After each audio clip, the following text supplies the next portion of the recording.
Hello everyone, good evening. लक्ष्य point coaching centre में आपका स्वागत है। आज हम आपको बताने वाले हैं एपी। तो आपका एग्जाम बहुत नज़दीक आ चुकी है, आपका एग्जाम सेंटर का भी पता चल चुका है आप लोगों को। इसलिए आप लोगों से कहते हैं जो चीज़ आपका नहीं हुआ है क्लासरूम में या आप भूल गए हैं तो उन चीज़ों को देखिए, वीडियो के माध्यम से आपका जरूर पूरा होगा। तो आप हमारे साथ बने रहिए और उन चीज़ों को देखिए जिसकी आपको बहुत ज़रूरत है। तो आज हम आपके बीच लेके आए हैं समांतर श्रेणी, जिसको क्या बोलते हैं, अर्थमेटिक प्रोग्रेशन। नहीं, इसका शॉर्ट फॉर्म क्या है, एपी। इसको एपी भी बोल सकते हैं, समांतर श्रेणी बोलते हैं, अर्थमेटिक प्रोग्रेशन भी इंग्लिश में बोल सकते हैं। तो आज हम आपसे बात करेंगे एपी के बारे में और उन चीजों के बारे में बात करेंगे जो आपसे पूछा जाता है। तो यहाँ पे हम 8 चीज का यहाँ बता चुके हैं, इन्हीं 8 में से किसी सवाल से आपसे क्या करेगा, पूछा जाएगा। सबसे पहला क्या कहता है एपी में कि क्या याद करना आपको, व्यापक रूप, मतलब एपी का व्यापक रूप क्या होता है। सबसे पहले इसको हम लोग देख लेंगे, एपी का व्यापक रूप क्या होता है। दूसरा है कि एपी में है, मतलब आपको एक नंबर दिया जाएगा, नंबर का सीरीज दिया जाएगा, उस सीरीज में देखना है आपको निम्न में कौन एपी है, तो आपको पता करना एपी में है या नहीं है। उन चीजों के बारे में हम आपको बताएंगे। तीसरा आपका है ए एवं डी ज्ञात कीजिए। ए मतलब प्रथम पद है, डी मतलब सार्व अंतर है। ए और डी भी ज्ञात करने के लिए आपको दे सकता है। दूसरा है एनवा पद और पांचवा आपका कितने पद है, मतलब एपी का जो संख्या दिया रहेगा, जो सीरीज दिया रहेगा, उस सीरीज में देखना है आपको कि उसमें कितना पद है, तो उसमें कितने पद भी देखेंगे हम लोग। और छठा आपका है पदों का योग। पदों का योग क्या होगा उसके बारे में हम लोग देख लेंगे आगे। और सातवां आपका है एन ज्ञात करना, मतलब अंतिम पद ज्ञात करना है। एसन मतलब योग ज्ञात करना है। तो इन सारे तथ्यों को क्या करना है हम लोगों को देखना है अभी एपी के बारे में। तो आप हमारे साथ जुड़ जाइए और आगे दोस्तों को भी शेयर कीजिए जिसका एपी कवर नहीं हुआ है क्लासरूम में, जिसका छूट गया है। हम आपको वीडियो के माध्यम से उन चीजों को हम पुनः फिर से रिपीट कर रहे हैं, तो आप हमारे साथ जुड़ जाइए। सबसे पहले हम लोग देखते हैं कि समांतर श्रेणी है क्या। समांतर श्रेणी क्या है। देखिए, आज हम आपको एक सीढ़ी बना चुके हैं, इसमें से समझाने के प्रयास करें आपको समांतर श्रेणी क्या है। देखिए, समांतर श्रेणी मतलब क्या होता है, जैसे यह सीढ़ी है, मान लीजिए ये इसकी ऊंचाई अभी कितना है, 10 सेंटीमीटर, ठीक है। जैसे ऊपर चलते हैं इसका ऊंचाई कितना हुआ, 12 सेंटीमीटर हुआ।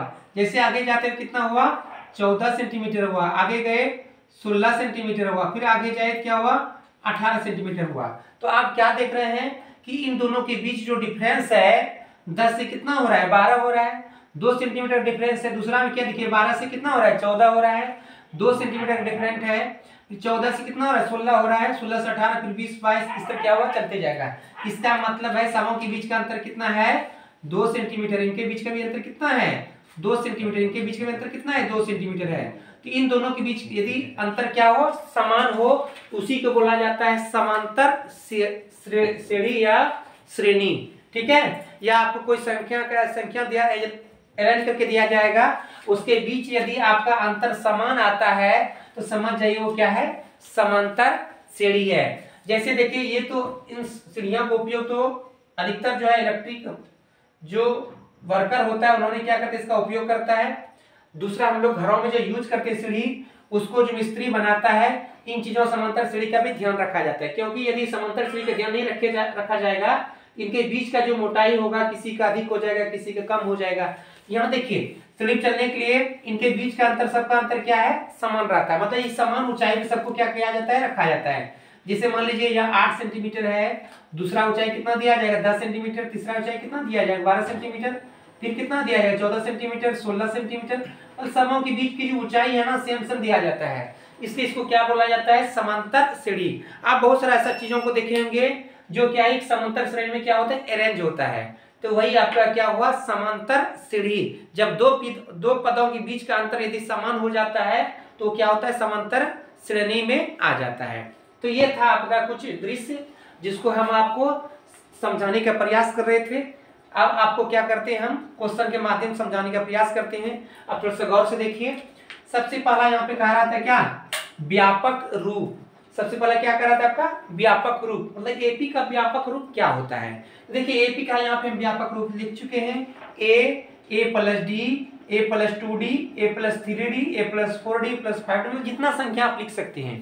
तो ये एपी का क्या हो गया, व्यापक रूप हो गया। यहाँ ए के बारे में हम आपको बता देते हैं। यहाँ ए बराबर क्या है, प्रथम पद है, क्या है, प्रथम पद। और डी क्या है, डी बराबर आपका क्या है, सार्व अंतर है। क्या है, सार्व अंतर। ठीक है, ए आपका हो गया प्रथम पद, डी आपका क्या हो गया, सार्व अंतर हो गया। बहुत आसान तरीका से आपको बताएंगे, बस आप ध्यान से देखिए। अब देखिए इन दोनों पदों के बीच के यदि अंतर आपको ज्ञात करना है कि एपी में है या नहीं है, तो इसको ज्ञात कर लेते हैं। मान लीजिए प्रथम पद है, ये क्या है आपका A1 हो गया, ये आपका क्या हो गया A2 हो गया, ये आपका क्या हो गया A3, A4, फिर A5, इस बीच क्या हुआ, चलता जाएगा। तो सार्वंतर का सूत्र होता है, सार्वंतर डी का सूत्र क्या होता है, दूसरा पद घटा पहला पद, या A2 माइनस क्या करेंगे, A1 करेंगे। तो A2 जगह आपका क्या है यहाँ पे A प्लस डी माइनस क्या है A1, क्या है आपका A है, तो ये कट जाएगा, क्या हो जाएगा, डी हो जाएगा। इसके बीच में आप अंतर यदि निकालेंगे तो आपका अंतर भी क्या आ जाएगा, डी ही आ जाएगा। इसका मतलब यह क्या है, एपी में है। तो ये आपका क्या हुआ, एपी का व्यापक रूप। यदि आपसे पूछता है कि एपी का व्यापक रूप क्या है, तो आप इन चीजों को क्या कर सकते हैं, लिख सकते हैं। तो देखिए, तो ए के बारे में आप लोग समझ गए, डी के बारे में आप लोग क्या हुआ, समझ गए। तो इन चीजों को थोड़ा सा आप स्क्रीनशॉट ले सकते हैं। उसके बाद हम आगे आपको बताएंगे इन सवाल के माध्यम से कि एपी में कौन है, फिर ए और डी ज्ञात करके भी आपको दिखाएंगे। तो थोड़ा सा आप इसका स्क्रीनशॉट ले लीजिए। अब हम आपको सवाल बताते हैं। देखिए सवाल आपका क्या है, बहुत इजी है, अब बहुत ही शानदार ये सवाल। देखिए आपका ऑब्जेक्टिव में तो फिक्स है, ऑब्जेक्टिव में कोई नहीं काट सकता आपका, ये सवाल आपका नहीं आएगा। देख लीजिए यहाँ पे क्या का, निम्न में से प्रत्येक एपी के लिए, समांतर श्रेणी के लिए, एसिडी के लिए प्रथम पद तथा सार्वंतर लिखिए। प्रथम मतलब होता है शुरू का पद, प्रथम मतलब क्या होता है, शुरू का जो पद होता है क्या होता है, प्रथम पद। देखिए यहाँ लिखेंगे तो ए बराबर यहाँ क्या दिया है, -5 दिया, क्या दिया, -5। अब दूसरा क्या निकालना है आपको, सार्वंतर निकालना। सार्वंतर मतलब दो पदों के बीच के अंतर को क्या बोलते हैं, सार्वंतर। दो पदों के बीच के अंतर को क्या बोलेंगे, सार्वंतर। तो सार्वंतर क्या होता है, सार्वंतर। डी से सूचित करते हैं, डी क्या होता है, दूसरा पद घटा पहला पद। दूसरा पद क्या है, देखो पहला पद, दूसरा पद, तीसरा पद, चौथा पद। दूसरा पद क्या है यहाँ पे, -1 है, ये सूत्र से माइनस हुआ। A1 देखिए क्या है यहाँ पे -5, यहाँ पर ब्रैकेट ले लेंगे -5। अब देखिए -1 माइनस माइनस प्लस, और माइनस प्लस क्या होता है, माइनस होता है। तो माइनस यहाँ हुआ 5 में घट गया, क्या बचेगा 4, बड़ा वाला पास प्लस नहीं दिया, प्लस हो गया। ये आपका क्या हुआ, आंसर। बहुत ही शानदार है, ये सिंपल है। शुरू का जो पद होगा वो प्रथम पद होता है, और सार्वंतर मतलब दो पदों के बीच का अंतर क्या बोलते हैं, सार्वंतर बोलते हैं। देखिए सूत्र भी होता है, दूसरा पद घटा पहला पद। आगे निकलना है, तीसरा पद घटा दूसरा पद हो जाएगी। ठीक है, तीसरा आप यहाँ ज्ञात कर सकती हैं। अब दूसरा नंबर देख लीजिए, यहाँ पे एक और भी सवाल आपको दे चुके हैं। देखिए तो ये शुरू जो पद होगा किसका मान होगा, ए का मान होगा। ए बराबर क्या जगह 1/3 हो जाएगा, हो जाएगा 1/3 प्रथम पद। और सार्वंतर डी बराबर क्या सूत्र आपको दिए हैं, A2 माइनस A1, दूसरा पद घटा पहला पद। तो दूसरा पद यहाँ पे क्या है आपका 5/3 है, माइनस A1 कितना है 1/3। तो लघुत्तम यहाँ होगा क्या हुआ 3, 5 - 1 क्या हो जाएगा 4/3 हो जाएगा। ये आपका होगा आंसर, हो गया। तो इससे भी आप ए और डी का मान ज्ञात कर लिए। एक और आपको ज्ञात कर सकते हैं, बहुत देखिए इसी तरह से आपको बताया। शुरू का जो मान होगा किसका मान होगा, ए का, मतलब प्रथम पद 0.6।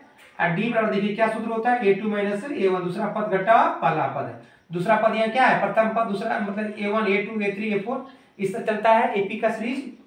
तो देखिए A2 कितना है आपका 1.7 माइनस A1 कितना है 0.6। देखिए यहाँ पे घटाइए, 0 में 1 हो जाएगा 0.1, ये क्या हो जाएगा आपका आंसर। ठीक है, बहुत ही शानदार है ये। तो ये आपका ऑब्जेक्टिव के लिए फिक्स है, आप इसको बनाइए, बहुत सरल तरीका है, कहीं को दिक्कत आपको नहीं होगा। इसका आप स्क्रीनशॉट लीजिए, आगे आपको सवाल बताते हैं। अब हम आपको दूसरा सवाल बता रहे हैं। देखिए दूसरा सवाल क्या कह रहा है आपका, तो कह रहे हैं यहाँ पे कि दी हुई एपी के प्रथम 4 पद लिखिए। मतलब एपी यहाँ पे आपको दिया है, प्रथम 4 पद ज्ञात करना है, जबकि प्रथम पद ए और सार्वंतर क्या है दिया गया है। तो आपको एपी के प्रथम 4 पद ज्ञात करना पड़ेगा, जिसका आपको प्रथम पद ए और डी दिया है। देखिए प्रथम पद यहाँ पे ए दिया है, तो ए बराबर तो यहाँ दे चुका है 10। दूसरा पद क्या निकालेंगे, दूसरा पद होता है ए प्लस डी। ये बताए थे ना आपको भी, आपका ग्रुप ए प्लस डी। यहाँ ए कितना है आपका 10 प्लस डी कितना है 10 है, 10 + 10 कितना हो गया आपका 20 हो गया। ए प्लस क्या होगा आपका दूसरा 2d होगा, ए फिर उसका ए प्लस डी होता है, दूसरा क्या होगा ए प्लस 2d होगा। ए का मान कितना है 10 है, दूसरा क्या है 2 × 10 डी का मान भी 10 है, यहाँ पे देख लीजिए। तो 20 10 कितना हो जाएगा, 30 हो जाएगा। ए प्लस क्या हो जाएगा, 3D हो जाएगा। ए का मान कितना है, 10 है, प्लस 3 इंटू 10, 10 प्लस 30 कितना हो जाएगा, 40। तो 1 2 3 3 4, 4 पद एक करा निकालने के लिए, इसलिए क्या लिखेंगे, एपी। एपी आपका क्या हो गया, 10 हो गया, 20 हो गया, 30 हो गया, 40 हो गया, ठीक है। ये आपका क्या हो गया, आंसर हो गई। बहुत ही सिंपल है। देखिए यहाँ पे आराम से किया, दी हुई एपी के प्रथम 4 पद लिखे, मतलब 4 तो पद आपको क्या करना है, ज्ञात करना है, जबकि प्रथम पद ए का मान दिया है और सर्वंतर डी का मान दिया है। तो आप जानते हैं कि प्रथम पद ए से शुरुआत होती है और एपी का जो व्यापक पद होता है ए से शुरुआत होता है। ए फिर क्या होता है, ए प्लस डी होता है, फिर क्या होता है, ए प्लस 2D होता है, इसके बाद ए प्लस 3D, ए प्लस 4D प्लस 5D। लेकिन आपको 4 ही पद ज्ञात करने के लिए कहा जाता है। देखिए दिया है 4 पद, तो आपको 4 पद ज्ञात करना है। 1 2 3 4, तो 4 पद यहाँ ज्ञात करके क्या किया, लिख दिए। यहाँ पे ए और डी का मान सिर्फ बैठाना है आपको, ठीक है। एक और भी सवाल आपको देखते हैं। अब देखिए यहाँ पर आपको दिया है ए बराबर कितना दिया है, -2। दूसरा आपका पद क्या होता है, ए प्लस डी होता है। तो ए का मान कितना है, -2, और डी का मान कितना है, 0। तो -2 + 0, किसी भी संख्या में 0 को जोड़ने पर कोई अलग नहीं मान होता है, वही आ जाता है आपका, -2 आ जाएगा, ठीक है। चलिए तीसरा पद क्या आता है, a + 2d। ए का मान कितना है आपका, -2 + 2 गुना 0। किसी भी संख्या में 0 से गुना करने पर क्या होता है, 0 होता है, जोड़ने पर भी तो वही मान आता है आपका। चलिए a + 3d क्या हो जाएगा आपका, a का मान देख लीजिए यहाँ पे -2 दिया है, +3 गुना d का मान 0 दिया है, 0 कर दीजिए। तो -2 0 क्या क्या, -2 हुआ। देखिए 4 मान हुआ ना, 1 2 3 4, तो लिख देंगे लास्ट में एपी, ठीक है। एपी के 4 पद इस तरह भी लिख सकते हैं, एपी के 4 पद क्या क्या हो जाएगा, -2, -2, -2, -2, ठीक है। चलिए तो ये था आपका सिंपल सवाल, आप लोग आराम से इसको बना सकते हैं, कोई दिक्कत होने वाला आपको है नहीं। इसका सबसे पहले आप स्क्रीनशॉट लीजिए, उसके बाद हम आपको आगे सवाल बताएंगे। चलिए अब हम दूसरा सवाल देखते हैं आपका। ये बहुत इंपॉर्टेंट सवाल है और 2 मार्क्स तो फिक्स है इसमें, 2 मार्क्स आपका इसमें फिक्स है। यदि आप इसको बनाने सीख जाते हैं कोई दिक्कत आपको होने वाला नहीं है। बहुत इंपॉर्टेंट सवाल इस चैप्टर का, उधर तो आपका ऑब्जेक्टिव था, लेकिन यहाँ से 2 नंबर आपका निश्चित है, वो बिहार बोर्ड निश्चित इससे पूछा जाएगा, ठीक है। देखिए क्या कहता है, पहला निम्न में से कौन कौन एपी है। पहला सवाल तो यहाँ से आपका निकल के आया, पहले आपको चेक कीजिए कि कौन कौन एपी में है। उसके बाद कहता है यदि कोई एपी है तो इसका सर्वंतर ज्ञात कीजिए। उसके बाद कह रहा है कि इनके 3 और पद लिखिए, मतलब कहता है पहले चेक कीजिए एपी में है या नहीं है। उसके बाद पता कीजिए, देखिए 1 2 3 4 पद दिया है, इसके डॉट डॉट के मतलब आखिर इसका 3 पद और क्या होगा, ये अभी आपको ज्ञात करना है, ठीक है। सबसे पहला यहाँ सवाल है कि कौन कौन एपी में है, पहले एपी ज्ञात करना है, ठीक है। चलिए सबसे पहले एपी ज्ञात करते हैं। देखिए एपी ज्ञात कर लेते हैं पहले। ए का मान तो दिया है यहाँ पे 2, सर्वंतर निकालेंगे D1 मान लेते हैं यहाँ पे। तो D1 क्या होता है, A2 माइनस क्या होता है, A1 होता है। A2 यहाँ क्या है 4, A1 क्या हो जाएगा 2 हो जाएगा। कितना निकल गया, 2 निकल गया।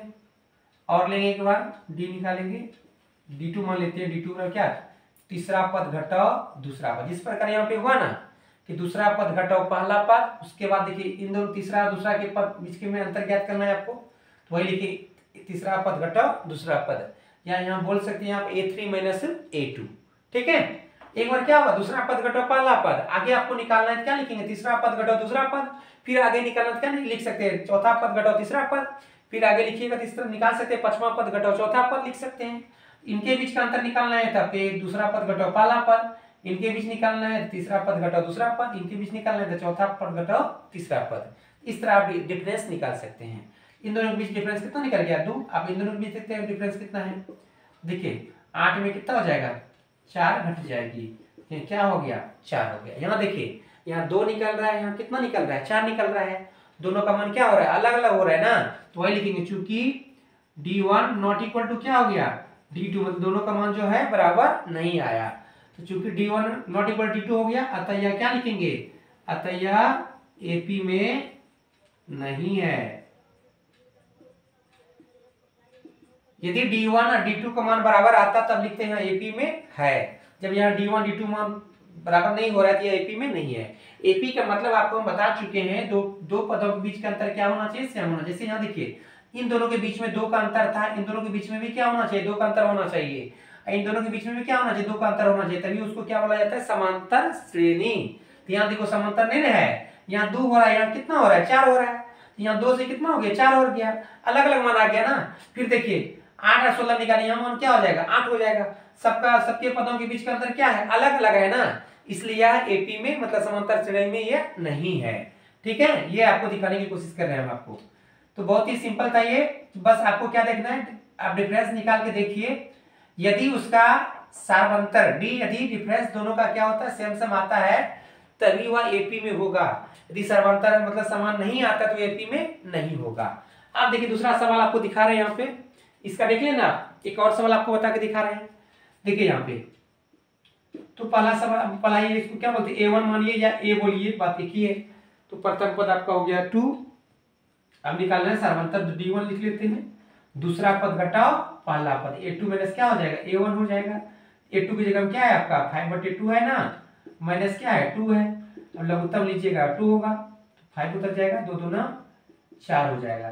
घटेगा कितना हो जाएगा 1/2। एक बार और निकालते हैं D, इसको D2 मान लेते हैं। ठीक है, तीसरा पद घटाओ दूसरा पद, तीसरा पद घटाओ दूसरा पद, एक बार लिख सकते हैं आप सूत्र यहाँ पे, A3 माइनस क्या हो जाएगा, A2 हो जाएगा। ठीक है, चलिए देखिए A3 मतलब A3 यहाँ क्या है, 3 है, 3 माइनस क्या हो जाएगा A2, 5/2, 2 और 3 दूनी 6 माइनस 5, 1/2। यहाँ देखिए दोनों का अंतर क्या हो गया, सर्वंतर बराबर हो गया ना, तो वही लिखेंगे, चूंकि D1 इक्वल टू क्या हो गया, D2 हो गया, बराबर हो गया। D1 बराबर क्या हो गया D2, तब लिखेंगे अतः यह क्या है, एपी में है। इसलिए इसके अगले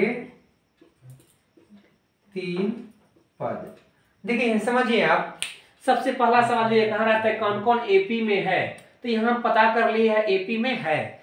यदि कहता है एपी में है तो इसका सार्वंतर ज्ञात कीजिए। सार्वंतर तो ज्ञात हो ही चुका है, डी कितना है 1/2, 1/2 है ना। आगे यह कह रहा है इनके 3 और पद। आप देखिए यहाँ पे A1 A2 A3 A4 तक ये ज्ञात हो चुका है, तो इसके आगे क्या होगा, A5 होगा। A1 A2 A3 A4 ज्ञात हो चुका है, इसके बाद क्या होगा, A5 होगा, A6 होगा, A7 होगा, A8 होगा। तो 3 और पद ज्ञात करना है, तो यहाँ 4 तक ज्ञात हो चुका है, आगे आपको ज्ञात कर देते हैं। चलिए यहाँ पे मैं लाइन खींच देते हैं। तो A1 A2 A3 A4 ज्ञात हो चुका है, अब क्या निकालना है आपको, A5। तो पांचवा पद क्या हो जाएगा, A प्लस क्या हो जाएगा 4D, घट जाता है। क्यों, क्योंकि व्यापक रूप आप जानते हैं A से स्टार्ट होता है, A plus D, A plus क्या होता है 2D होता है। देखिए ये पहला A1 हो जाएगा, A2 हो जाएगा, A3 हो जाएगा। देखिए तीसरा पद में क्या हो रहा है, A प्लस 2D हो रहा है। उसी प्रकार यहाँ पे पांचवा पद में क्या हो जाएगा, घट जाएगा ना। तो व्यापक रूप को आपको बता चुके हैं। देखिए वहां पे जैसे ही पांचवा पद कहेगा ये घटा देना, A प्लस क्या हो जाएगा 4D हो जाएगा। अब देखिए A का मान कितना है आपका 2 है, 2 लिखेंगे। अब 4 गुणिया D कितना है, D निकालेंगे यहाँ पे 1/2 है। ठीक है, 2 दूनी क्या हो जाएगा 4 हो जाएगा, कट जाएगा 2 + 2 क्या हो जाएगा 4 हो जाएगा। अब क्या निकालना है, A6 निकालना है, क्या लिखेंगे A प्लस 5D। A का मान तो आपका 2 है, प्लस 5 गुना क्या लिखेंगे, सार्वंतर कितना आपका 1/2 है, तो D लिख लीजिए 1/2, गुना कीजिएगा क्या होगा 5/2, लघुत्तम लीजिएगा 2 हो जाएगा, 2 दूनी 4 + 5 कितना हो जाएगा 9/2। अब देखिए A7 A प्लस क्या हो जाएगा 6D हो जाएगा। A का मान 2 है, 6 गुना 1/2, 2 तिया 6, 2 + 3 क्या हो जाएगा 5 हो जाएगा। इस तरह ये आपका निकल गया। ठीक है, बहुत ही सिंपल है, बहुत ही सिंपल है। देखिए आराम से A1 हो जाता है मान, D निकालेंगे, दूसरा पद घटाओ पहला पद, एक बार D निकालेंगे, एक बार और D निकालेंगे, तो जो D2 माने हैं तीसरा पद घटाओ दूसरा पद। यदि दोनों का सार्वंतर, देखिए दोनों का यदि सार्वंतर समान है तो ये क्या है एपी में है। तो वही लिखे D1 = क्या हो गया D2 हो गया, अतः यह क्या है एपी में है। इसलिए आगे अगले 3 पद ज्ञात करने हैं। तो यहाँ देख लीजिए A1 A2 A3 A4 तक 4 पद तक तो ज्ञात है। आगे आपको 3 पद और ज्ञात करना, 4 के बाद क्या होता है 5 होता है, वही लिखे A5 ज्ञात कर लिए, क्या सूत्र होता है A + 4D। अब यहाँ A और D का मान क्या किया बैठा दिए, ये आ गया। उसके बाद क्या निकाले A6 निकाल लेंगे, क्या होगा A + 5D, A और D का मान यहाँ पे क्या किया बैठा दिए, तो आपका आ गया 9/2।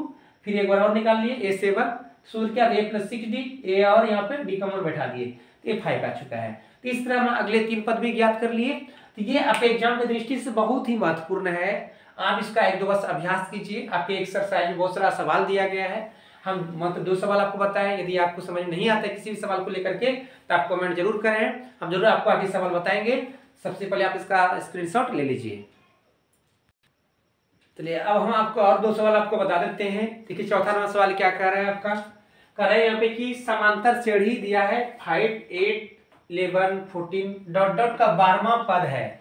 जैसे देखिए यहाँ पे 5 से 8 हो रहा है, 8 से 11 हो रहा है, 11 से 14 हो रहा है। इस तरह जाते जाते जो 12वां पद होगा 1, 2, 3, 4 तक तो यहाँ हो चुका है, 5, 6, 7, 8, 9, 10, 11 जो 12वां पद होगा वो क्या होगा।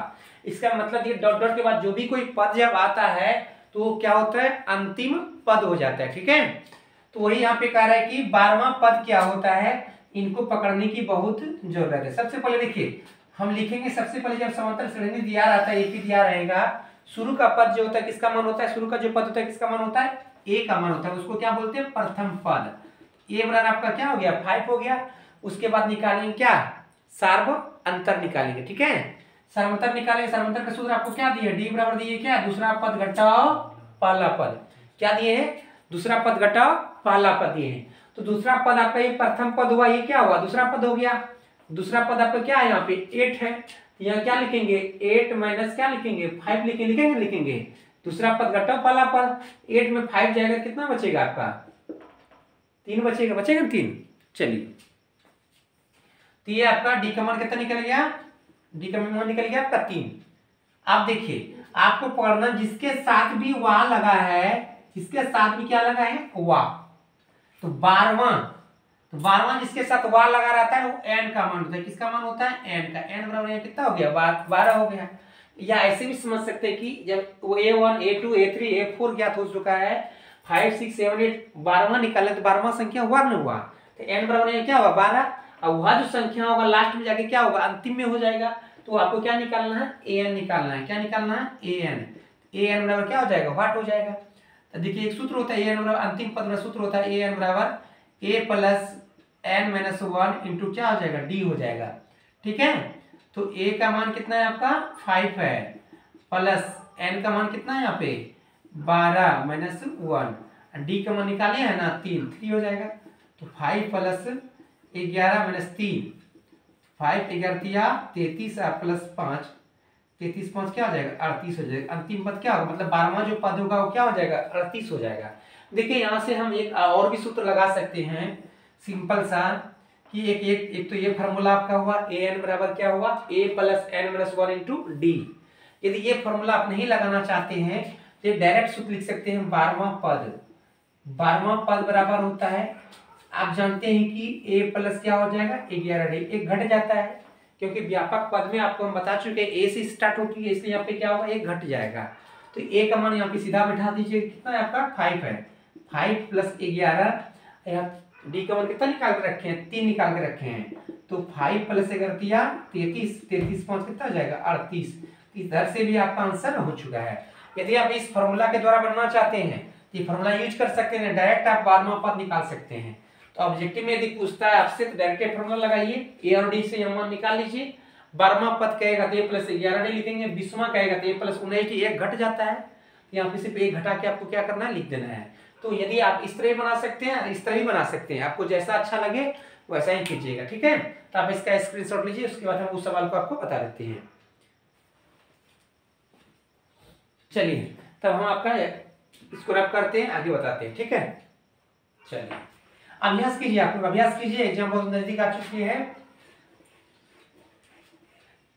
जो भी चीज आपको दिक्कत होती है कमेंट जरूर कीजिए आप कि इसमें परेशानी हो रहा है। हम 1-2 सवाल आपको बता चुके हैं, जिस सवाल में आपको दिक्कत हो कमेंट कीजिए, हम आपको जरूर बता देंगे, ठीक है।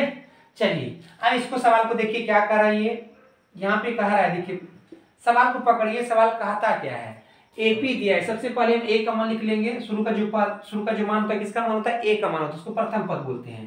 तो ए बराबर यहाँ कितना हो गया, 3 हो गया। अब यहाँ 8 दिया है तो सार्वत्तर निकालेंगे, डी निकालेंगे। डी का फॉर्मूला क्या होता है, दूसरा पद घटाओ पहला पद, सार्व अंतर। डी दो पदों के बीच के अंतर को क्या बोलते हैं, सर्वांतर। तो यहाँ कितना दिया है, 8 दिया है, 5 हो गया। अब देखिए ए डी निकाल चुके हैं, ए डी क्या किए हैं, निकाल चुके हैं। अब यहाँ कर रहा है कि 3 से 8, 8 से 13, 13 से 18, डाउन डाउन जाते जाते ऐसा कौन सा पद है जो क्या होगा, 78। कौन सा ऐसा पद है जो क्या होगा, 78 होगा। पद मतलब होता है एन। एन का मान निकालने के लिए कह रहा है कि इस तरह 3 से 8, 8 से 13, 18 उस डॉट डॉट जाकर के उसका मान क्या हो रहा है, 78। 78 जो होगा ये तो अंतिम पद होगा ना 78। तो ये कौन सा पद 78 है, मतलब वह अंतिम पद होगा। 78 के बाद तो कोई पद नहीं होगा, तो 78 जो हुआ ये आपका अंतिम पद हुआ। अंतिम पद को an से सूचित करते हैं। तो an बराबर यहाँ क्या हो गया आपका, an बराबर क्या हो गया, 78 हो गया। और पद मतलब होता है n का मतलब पदों की संख्या, n नंबर ऑफ संख्या निकालना है आपको। n बराबर व्हाट, समझिए सवाल को समझिए एक बार और आपको समझने की कोशिश कर रहे हैं हम। एक बार समझ लीजिएगा ना, इस टाइप का जो भी सवाल होगा आपको कोई दिक्कत नहीं होने वाला है। समझिए क्या करें, 3, 8, 13, 18 इस तरह बढ़ जो रहा है संख्या का रेंज जो बढ़ रहा है 3 से 8, 8 से 13, 13 से 18, इस तरह डॉट डॉट के बाद जो 78 हो रहा है वह संख्या कौन सा है। जैसे 1, 2, 3, 4 संख्या यहाँ पे आ चुका है, उसके बाद डॉट डॉट के बाद ऐसा कौन सा संख्या है जिसका मान मतलब कितना हो जाएगा, 78 हो जाएगा। तो आपको नंबर ऑफ संख्या ज्ञात करना है। तो 78 जो है ये अंतिम पद हुआ ना आपका, तो इसलिए n बराबर क्या हो जाएगा यहाँ पे 78 है। बहुत बच्चा क्या करता है, n बराबर 78 लिख देता है, तो गलत है ना।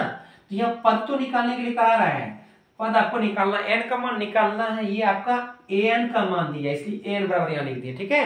अब वो फॉर्मूला लगाएंगे, चूंकि an बराबर फॉर्मूला आपका होता है a plus n minus 1 into क्या होता है, d होता है, ठीक है। तो an मान यहाँ कितना दिया है, 78 दिया है। a का मान देखिए यहाँ पे बहुत सिंपल है, एक दो बार अभ्यास करने की जरूरत है और बस आपका सवाल आपके माइंड में सीधा जाएगा। देखिए कैलकुलेशन ये जैसे कर सकते हैं, बढ़ाइए 78, 3 गुना कीजिए 3 से, 5 से 5n माइनस क्या हो जाएगा 5, दोनों से गुना करना पड़ेगा ना ब्रैकेट के साथ, पूरी ब्रैकेट के साथ क्रिया हो जाएगी। देखिए 3 में 5 जाएगा तो कितना बचेगा, छोटा में बड़ा घट रहा है माइनस 2 बचेगा ना जी, प्लस क्या है 5n है, माइनस इधर आएगा तो क्या हो जाएगा प्लस 5n, तो कितना हो जाएगा 80 बराबर 5n। हम इधर लिख देते हैं, इसलिए n बराबर क्या हो जाएगा 80/5, तो 16 पंचे 80, n बराबर क्या होगा 16। अतः क्या लिखेंगे, अतः 16वां पद क्या होगा 78 है। मतलब देखिए ये कह रहा है कि 3, 8, 13, 4 तक हो ना, आप 16वां पद जैसे पहुंचिएगा तो उसका मान क्या हो जाएगा 78 हो जाएगा। तो यही यहाँ पे करा कि कौन सा पद जो है 78 है, क्या है 16वां पद क्या है 78 है, ठीक है। तो ये सिंपल सा सवाल था, बहुत इंपॉर्टेंट है, हर बार ये पूछा जाता है, चाहे आपका स्कूल के एग्जाम हो या बोर्ड एग्जाम हो। बस दोनों क्वेश्चन को बारीकी से देखिए, कहीं कोई दिक्कत होने वाला नहीं है। हम पार्ट 2 आपका एपी का बना देंगे, जो सवाल बचा हुआ है उसको भी क्लियर कर देंगे। सबसे पहले वीडियो को देखिए, आप अभ्यास कीजिए, चाहे कहीं भी आपको दिक्कत होता है आप जरूर कमेंट कीजिए, हम उस कमेंट जरूर पढ़ेंगे और आपकी जो समस्या होगा जरूर सॉल्व करने का प्रयास करेंगे। तो सबसे पहले आप इसका स्क्रीनशॉट लीजिए।